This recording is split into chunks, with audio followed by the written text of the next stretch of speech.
Welcome to journalist dairy. Janasena అధినేత పవన్ కళ్యాణ్కు ఎట్టకేలకు అసలైన రాజకీయ జ్ఞానోదయం అవుతోందా? ఇన్నాళ్ళు ఆంధ్రప్రదేశ్ ఓటర్లంటే కేవలం తన సినిమా ఫ్యాన్సే అనుకున్న పవర్ స్టార్ ఇప్పుడు తన పాత ఆలోచన విధానాల్ని పూర్తిగా మార్చుకుంటున్నారా? అవును, సోషల్ మీడియా వ్యాప్తంగా ఇప్పుడు ఇదే హాట్ టాపిక్.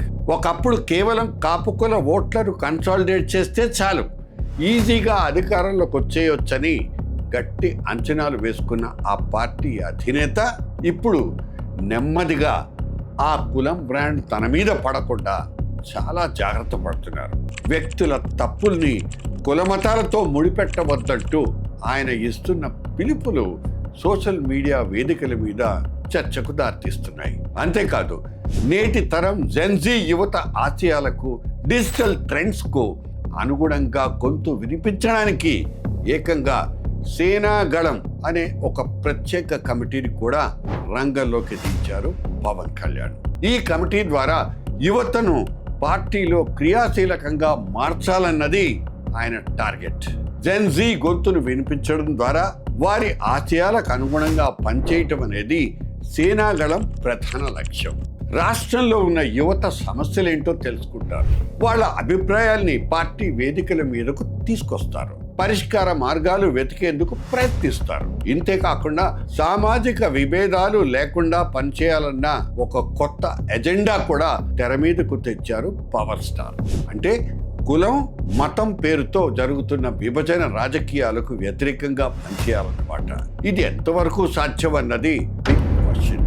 ఒకవైపు ఆయనే ఫలానా కులం వాళ్ళు తనకు ఓటేయడం లేదని నిలదీస్తారు, ఆ కులం వాళ్లే ఓటేసుంటే అధికారం దక్కేది కదా అంటూ ప్రశ్నిస్తారు. ఇప్పుడేమో నన్ను కులం చట్టంలో బంధించకండి అంటూ ఇదో కొత్త పిలుపు.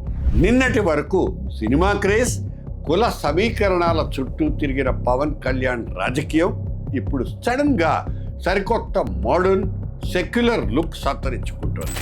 కానీ ఆయన మాటలకు, ఆయన పార్టీ ఆచరిస్తున్న విధానాలకు నిజంగా పొంతనుందా, కుదురుతుందా అనేదే ఇక్కడ అసలైన ప్రశ్న.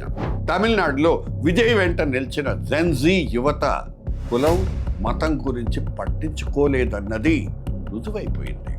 ఆ ఎఫెక్ట్ ఏపీ రాజకీయాల మీద రిఫ్లెక్ట్ అవుతుందనేది ఒక వాస్తవం. అందువలన తానింకా కులం చుట్టూ రాజకీయాలు నడుపుతూ ఉంటే పని జరగదన్నది ఆయనకు అర్థమైంది.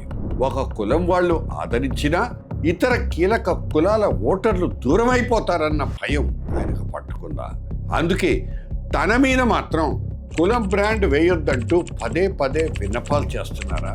ఇది పవన్ కళ్యాణ్ పరిణితి చెందిన బ్రాడ్ మైండెడ్ రాజకీయ వ్యూహం అని అభిమానులు చెబుతున్నారు. అయితే ఇది కేవలం రాబోయే ఎన్నికల గండం గట్టెక్కేందుకే ఈ కులరహిత నాటకాలంటూ అటువైపు విమర్శకులు బాణాలు ఎక్కుపెడుతున్నారు. మరి పవన్ నిజంగానే కులాతీతుడిగా మారారా, లేక ఇదంతా తాత్కాలిక ఓట్ల వేట కోసమేనా? వ్యక్తుల తప్పుల్ని కులాలతో ముడిపెట్టవద్దనే ఆయన తాజా నినాదం వెనక దాగున్న అసలు వ్యూహం ఏంటి? కులాలు, మతాల కంటే నిజమైన అభివృద్ధి ముఖ్యమని జెన్జీ యువత నమ్ముతోంది కాబట్టే తన స్టాండ్ మార్చుకున్నారా పవన్ కళ్యాణ్? కొన్ని ప్రశ్నలకు సమాధానాలు ఇన్స్టెంట్గా దొరకవు. అయితే స్ట్రాటజీస్ మాత్రం మార్చుకుంటున్న పవన్ కళ్యాణ్ వైపు నుంచి ఈ సమాధానాలు దొరకవచ్చు. కానీ మాటల్లో కాదు, చేతుల్లో చూపిస్తేనే అసలు సమాధానం ఏంటన్నది అర్థమవుతుంది. That's it.